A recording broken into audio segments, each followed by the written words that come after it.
The Stack, a podcast for IT and MSP professionals, with your host, David Papp.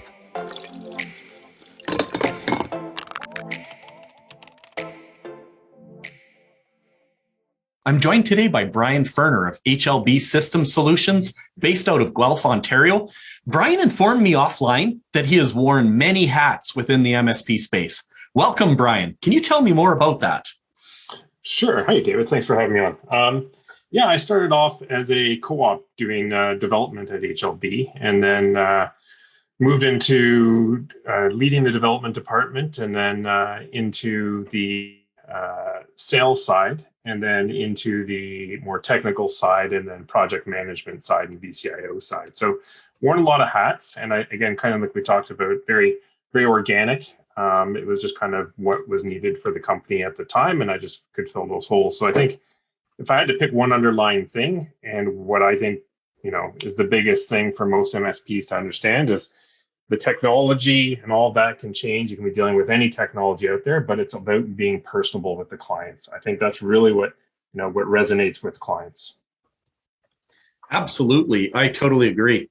So we're here as entitled the MSP Stack, where we discuss portions of the stack that happen to be really awesome or useful to you. And I'm curious, what's something like a tool, a piece of software, something within your organization that you feel is really invaluable that MSPs should be aware of? Yeah, obviously documentation is the big thing.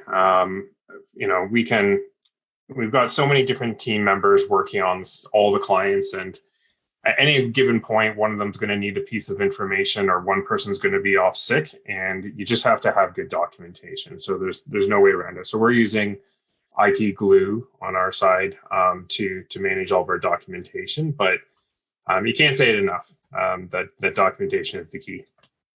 Absolutely. I'm a firm believer in that as well. And honestly, it's funny how a lot of people in the moment don't feel it's important because they're like, it's easy, I'm going to remember that. And you ask them the same question, I was going to say a year or 6 months later, but even just a month later, and they can't remember. Yeah, exactly. No, that's fantastic. So ITGlue is an excellent one, very common with MSPs.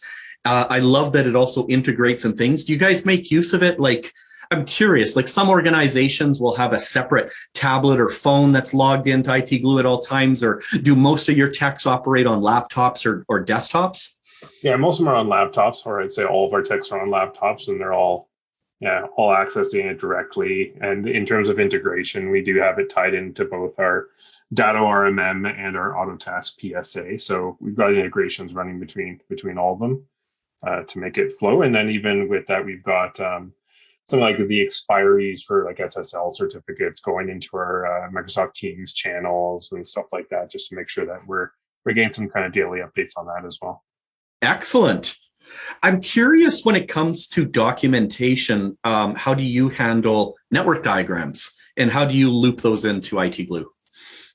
We've done it a couple different ways through the years, but I think primarily using a Visio, converting it to a PDF, and then uploading as a document both the Visio and the PDF document. So the PDF document is kind of the truth, and the Visio document is the working document. We've also used some of the more online diagrams where it's just a link to a diagram, but there's something to be said if that service were to go away or not be present anymore, that we've got our data, our file located on ITGlue, and we know we could always export it, get it out if we needed to. Excellent. I'm also curious if you make use in any way of the notion of security buckets within ITGlue, where you restrict access perhaps by help desk, level 2, level 3 techs, or by groups or clients that they look after? Or is it just basically you're within the organization, you sign, the non-compete, the non-disclosure, et cetera, and we give you access to everything within ITGlue?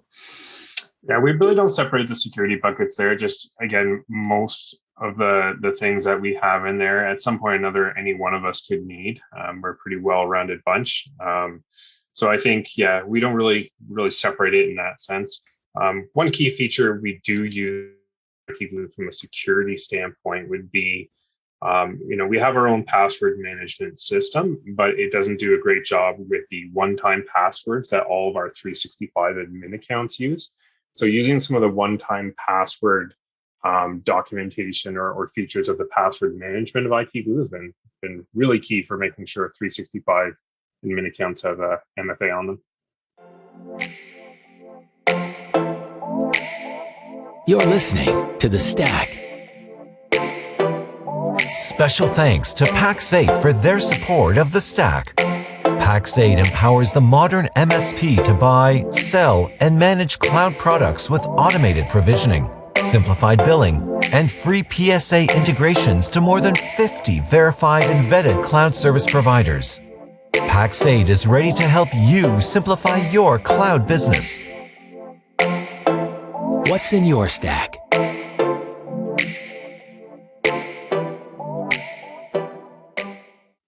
Absolutely. I think that's a feature that a lot of people don't even think about until after the fact.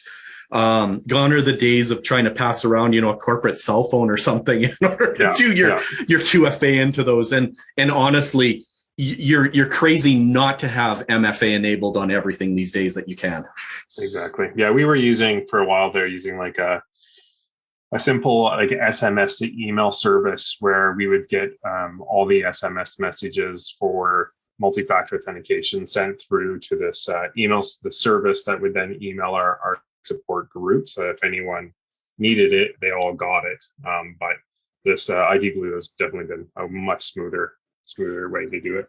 I've talked to other MSPs who have done the exact same thing, and so have I, but we've run into issues where a lot of the online services are starting to recognize the phone numbers from those services and blocking them, so you can't even use them for the 2FA. Yeah, we've seen that as well. They're just not coming through at the same speed, or they're delayed, or not coming through at all. And yeah, it's hindering and where we were using it, but that's why we've transitioned almost completely off it. Excellent. So I understand, and I heard that you've embraced the whole 365 cloud environment, which is pretty much most of the working world these days. Do you support other online cloud environments for clients? Like the Google workplaces, or some of the other. There's many other offshoots. I'm just curious.